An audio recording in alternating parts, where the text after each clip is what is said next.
Baik, beberapa parameter dari sifat fisikokimia yang berkaitan dengan farmakokinetik.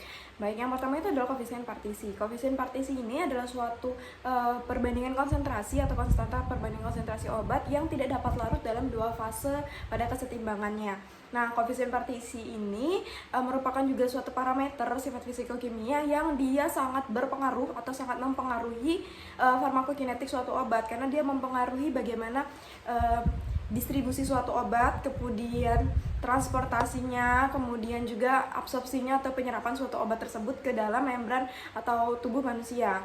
Nah, koefisien partisi ini dia itu mengukur seberapa hidrofobiknya atau seberapa hidrofiliknya suatu senyawa obat itu. Jadi seberapa dia suka air kah atau seberapa dia tidak suka air kah, seperti itu. Nah, dengan mengetahui hal tersebut maka akan mudah untuk kita mengefisiensi atau mengoptimalisasi suatu penyerapan atau suatu absorpsi.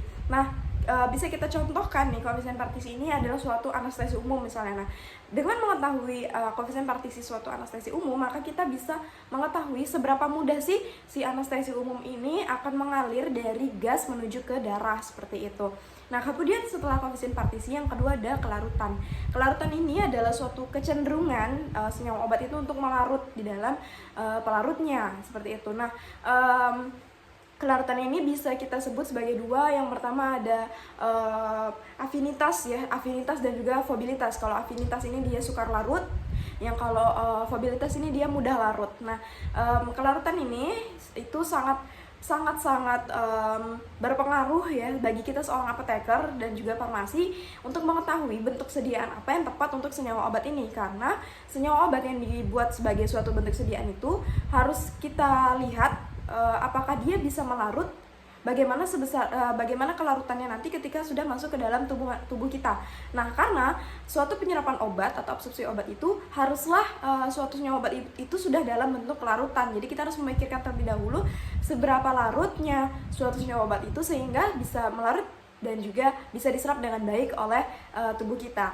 Nah, kemudian contohnya nih, kelarutan ini bisa dipengaruhi oleh berbagai hal. Misalnya kepolaran suatu senyawa, apakah dia polar atau non-polar atau semipolar.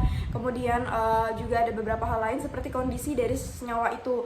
Nah, contohnya penisilin. Penisilin itu ada penisilin V itu yang berbentuk garam, itu dia lebih mudah larut dibandingkan dengan penisilin G yang berbentuk basa. Nah, kalau selain kondisi tadi, ada juga bentuk dari bentuk padatan. Nah, contohnya adalah itu ada novobiosin. Nah, novobiosin ini dia yang berbentuk kristal, yang bentuk amorf itu lebih mudah larut dibandingkan yang bentuk kristalnya. Nah, setelah kelarutan yang ketiga itu ada aktivitas permukaan.